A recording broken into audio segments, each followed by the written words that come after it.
በዓለም ስፍራ ባይኖረኝም ብሆንም ጎስቋላ አምላኬ ሆይ ካንተ በቀር አልሄድ ወደ ሌላ። ጌታዬ ሆይ በፍለጋ ወጣው ከመቃብር ስመሰክር እኖራለው ሥራህን ስናገር።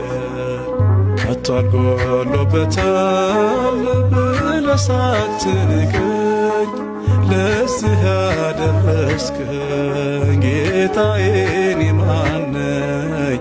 ይሞላል አይቀርም ባንተ ሸለቆዬ ጠብቃለሁና ቀንህን ጌታዬ።